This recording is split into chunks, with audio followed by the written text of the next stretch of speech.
ఇప్పుడు మీరు చెప్పినట్టే ప్రభుత్వ పాలసీ గురించి మాట్లాడే అవకాశం ఉందా, లేకపోతే ప్రతిపక్షాన్ని తిట్టే అవకాశం ఉందా అంటే ఏం చెప్తారు? ప్రతిపక్షం లేదండి. ప్రతిపక్షం లేదు కాబట్టే కదా ప్రతిపక్షం అధికార పక్షంతో కుమ్మక్కైపోయింది. ప్రతిపక్షం అంటే ఏంటో తెలుసండి, నాయకుడు ఒక్కడు కాదు. ప్రతిపక్షం అంటే 175 నియోజకవర్గాల్లో ప్రతిపక్షం ఉండాలి. ప్రతిపక్షం ఎక్కడుంది? ఏ నియోజకవర్గంలో ప్రతిపక్షం కలిసి ఉంది, సపరేట్గా ఉంది? వైసీపీ ఉంది కదండి. అదే ఏ నియోజకవర్గం ఉందో చెప్పండి. నేను నాకు గుర్తు రాలేదు. మరి 11 సీట్లు ఇచ్చారు. 11 సీట్లు ఇచ్చిన వాళ్ళు పరారు, అది వదిలేయండి. ఇచ్చాపురంలో ఉంది. ఇచ్చాపురంలో ప్రతిపక్షం ఉంటే అక్కడ రోడ్లు ఎందుకు చండాలంగా ఉంటే ఈయన ఎందుకు ఎంఆర్ఓ ఆఫీస్కి, మరి పంచాయతీ ఆఫీస్కి, మున్సిపాలిటీ ఆఫీస్కి కూర్చొని అక్కడ ఎందుకు ధర్నా చేయట్లే? అక్కడ బెల్ట్ షాపులు ఉంటే ఆ బెల్ట్ షాపుల దగ్గర ఫోటోలు తీసి ఎందుకు సోషల్ మీడియా పెట్టట్లా? ఇవన్నీ నేను ఎందుకు అడుగుతున్నానంటే, ఇచ్చాపురం నుంచి up to Anantapur, Ichchapuram Sullurpeta, okay, చోడవరంలో చోడవరంలో ఉంది. మరి అమర్నాథ్ ఎక్కడున్నాడు? అక్కడ మొత్తం ఆ చివరి నుంచి చివరి దాకా గోతులే ఉన్నాయి కదా, రిట్ వేసుకుని దాకా వచ్చారు కదా. మరి ప్రతిపక్షం వేసిందా రిట్టు? మరి ధర్నా చేశారా? పోనీ కూర్చున్నారా? 1-2 వార్పు చేశారా? మా రోడ్లు బాగు చేయని అడిగారా? లేకపోతే ఈ బెల్ట్ షాపులు ఏంటి అని అడిగారా? నియోజకవర్గానికి 150 బెల్ట్ షాపులు ఉన్నాయి ఏంటి అని అడిగారా? రోడ్డు బాగాలేకనే కూటమి ప్రభుత్వాన్ని ఏర్పరిచారు కదా ప్రజలు. రోడ్లు ఆ రోడ్డు బాగులేకపోతే మరి బాగులేక మమ్మల్ని దించారు కదా. మరి మమ్మల్ని మీరు ఆల్రెడీ అది దిగి 15 నెలలు అయ్యింది కదా, సస్యశ్యామలం అయిపోయిన రోడ్లు అని చెప్తున్నారు కదా. ఈ పబ్లిసిటీలు చూస్తున్నాం వాళ్ళ మీద. రోజుకి ఎక్కడ చూడు రోడ్డు బాగుంది, ఎక్కడ చూడు రోడ్డు చాలా చక్కగా ఉంటుంది అంటున్నారు కదా. అదే నేను అంటున్నా, అది మరి అడగాల్సింది నేను కాదు. నేను 100% supported and TDP, supported and Janasena, supported and BJP, okay. కానీ నేను అడుగుతున్నాను అంటే అర్థం ఏంటంటే ప్రతిపక్షం లేదు కాబట్టి.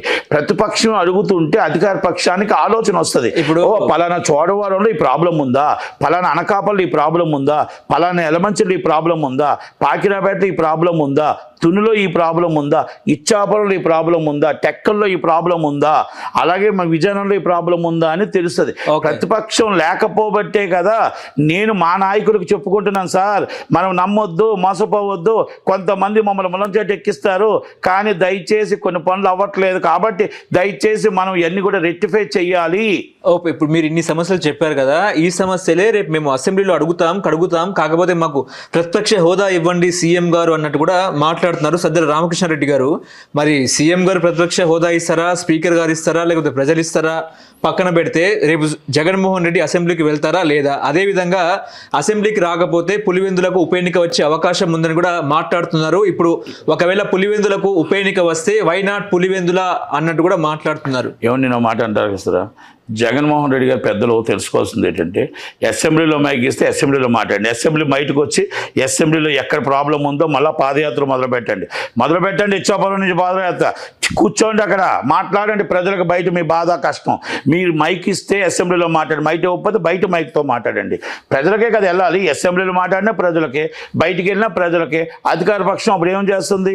మీరు ఇచ్చాపురంలో మీ ప్రాబ్లమ్స్ మీరు పాదయాత్ర చేస్తూ ఉంటే ఆ పాదయాత్రలో మీకు ఉన్న ప్రాబ్లమ్స్ రెక్టిఫై చేయాల్సిన బాధ్యత వాళ్ళ మీద ఉంటుంది.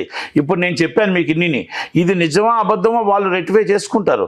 రెక్టిఫై చేసుకున్నాక ఎక్కడెక్కడ ఏం చేయాలి, ఎలాగుంది ఏంటి అని దాంట్లో ప్రయత్నం అయితే అవుతుంది కదా. మీరు ప్రతిపక్షం అడగకుండా మనం ఎక్కడే కూర్చుంటాం కుర్చీలో, ఇక్కడ కూర్చొని నాకు ప్రతిపక్షం కావాలంటే, ప్రతిపక్షం అనేది మీరు అడుగుతే ఇచ్చేది కాదు, అది చట్ట ప్రకారం వచ్చేది, అది లా ప్రకారం వచ్చేది, అసెంబ్లీ నామ్స్ ప్రకారం వచ్చేది. అందరికీ మీకు ప్రతిపక్షం ఇస్తే రేపు అందరికీ ప్రతి ఎమ్మెల్యేకి ప్రతిపక్షం ఇవ్వాలి. ప్రతిపక్షం అంటూ మీకు ఇవ్వాలనుకోండి, దాని బదులు మరి బీజేపీ ప్రతిపక్షం పాత్ర ఇచ్చేస్తే పెద్దగా పోయిద్ది కదా. అంటే ప్రతిపక్షం అంటే 23 సీట్లు 19 సీట్లు ఏమో రావాలి, మీకు 11 వచ్చాయి. మీకే ఇవ్వాలన్నప్పుడు ప్రధాన ప్రతిపక్షం పార్టీగా ఆరోగ్య ప్రధాన ప్రతిపక్షం బీజేపీకి ఇచ్చవచ్చు కదా. లేకపోతే మీకంటే 21 సీట్లు వచ్చే ప్రధాన ప్రతిపక్ష పార్టీ గవర్నమెంట్ జనసేనకి ఇచ్చవచ్చు కదా. గవర్నమెంట్లో ఉన్నా కూడా ఇచ్చవచ్చు కదా. మమ్మల్ని ట్రోల్ చేయొద్దు, మమ్మల్ని కామెంట్ చేయొద్దు, మేము వస్తాం, కూర్చుంటాం, సమస్యల మీద మాట్లాడదాం, కాకపోతే ట్రోల్ చేసేది మీరు చేస్తారు, వాళ్ళు చేస్తారు, కిందవన్నీ పట్టించుకుంటాం ఏంటి? పని కోసం మాట్లాడాలి, కష్టం కోసం మాట్లాడాలి, బాధ కోసం మాట్లాడాలి, నిజం మాట్లాడాలి. మీరు వచ్చి మేము బాయ్కాట్ చేస్తామని వెళ్ళిపోతే ఎలా? కష్టపడి ఎదురుకుండా నించోవాలి. చంద్రబాబు నాయుడు గారు ఎన్ని అవమానపడినా కూడా నించున్నాడు, ఎదురుకుంటా కూర్చున్నాడు. అవమానం భరించి ఒకటే చెప్పాడు, మళ్ళీ సీఎంఐ వస్తాడు, సీఎంఐ వచ్చాడు. మీరు ప్రయత్నం చేయండి, ఒక ఎమ్మెల్యేగా రైట్ ఒక ప్రతిపక్ష నాయకుడే కాదు. ఒకవేళ మాజీ సీఎం జగన్మోహన్ రెడ్డి ప్రతిపక్ష నాయకుడు అసెంబ్లీకి రాకపోతే ఉప ఎన్నిక కూడా అనర్హత వేటు వేసే అంశం ఉందన్నట్టు కూడా మాట్లాడుతున్నారు రఘురామకృష్ణంరాజు. మీకు ఏమనిపిస్తుంది? అది నాకు అంత ఐడియా లేదు, నాకు అంత ఆలోచన లేదు. ఇప్పుడు అనర్హత వేటు వేసి ఎమ్మెల్యే ఎలక్షన్స్ వచ్చి మళ్ళీ ఇంకొకరు పెట్టి పులివెందుల్లో మొన్నట్లా డిపాజిట్కి వెళ్ళంత అయిపోయి ఆ ఉన్న 11 మంది ఓడిపోయి మన ప్రతిపక్షం లేకుండా ప్రధాన పక్షం ఉండి ఏం సాధిస్తాం? ప్రతిపక్షం ఉండాలి, అధికార పక్షం ఉండాలి, ప్రశ్నించే గొంతు అంటారు. ప్రశ్నించే గొంతు అంటే నువ్వు 2 లక్షల మంది ఒక ఎమ్మెల్యేని గెలిపించి 2 లక్షల మంది గొంతువే అసెంబ్లీలో మీది. 2 లక్షల మంది గొంతు మీ అసెంబ్లీలో, ఒక్కరి గొంతు కాదు అది. అలాగా పులివెందుల గొంతు అది, పులివెందుల్లో మొత్తం అందరి గొంతు జగన్మోహన్ రెడ్డి గారిది. అలాగే అప్పుడు గెలిచిన వాళ్ళందరూ కూడా పెద్దిరెడ్డి రామచంద్రరెడ్డి గారు మేబీ ఎవరైనా అవ్వచ్చు, వాళ్ళ గొంతు అది. అంటే ప్రజల కోసం ప్రశ్నించే హక్కు అది, అంతే తప్ప మనం ఈరోజు వాళ్ళని ఆపేస్తాం వీళ్ళని ఆపేస్తాం అంటే కూడా కరెక్ట్ కాదు. గవర్నమెంట్ ఇది నాట్ కరెక్ట్ ఇది.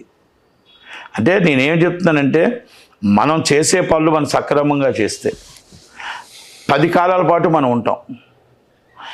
మనం చేసేటప్పుడు కూడా ఎదుటి వాళ్ళు తప్పు చేశారు కదా, వాళ్ళు చేసిన తప్పులే మనం చేద్దాం అనుకుంటే అంత జనాలు సాగనవుతారు. ఇప్పుడు ఉపరాష్ట్రపతి ఎన్నికలు జరుగుతూ ఉన్నాయి, ఈ రాత్రికి రిజల్ట్స్ వచ్చేస్తూ ఉంది. సో కాకపోతే ఏంటంటే తెలుగుదేశం కానీ జగన్మోహన్ రెడ్డి కానీ తెలుగు వ్యక్తి అయినటువంటి జస్టిస్ పి సురేషన్ రెడ్డి, మాజీ జస్టిస్ సురేషన్ రెడ్డి గారిని ఎందుకు సపోర్ట్ చేయలేదు అని చెప్పేసి కూడా మాట్లాడుతున్నారు.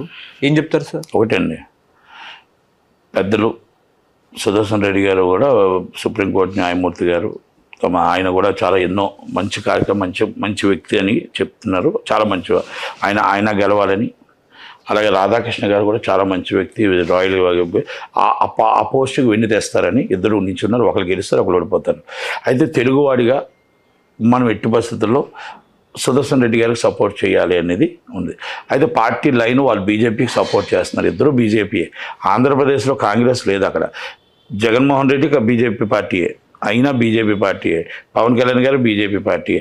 అక్కడ బీజేపీ పార్టీ మాత్రమే ఉంది. అక్కడ ఓన్లీ ఎలక్షన్లో జగన్మోహన్ రెడ్డి గారు ప్రతిపక్షం కానీ అధికార పక్షంలోనే ఉంటాడు ఆయన. ఎందుకంటే ఆయన కేసులు భయమో ఇంకోటి భయమో బీజేపీకే సపోర్ట్ ఉంటాడు.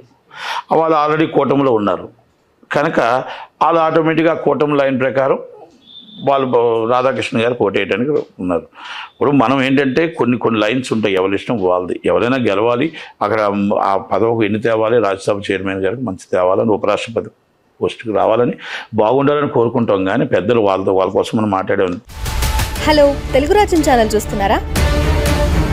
సామాజిక రాజకీయ జీవన చిత్రణే తెలుగు రాజ్యం. అతిశయోక్తులు అసత్యాలు ఉండవు. రాజకీయ కోణం కాదు, ప్రజా కోణమే కొలబద్ద.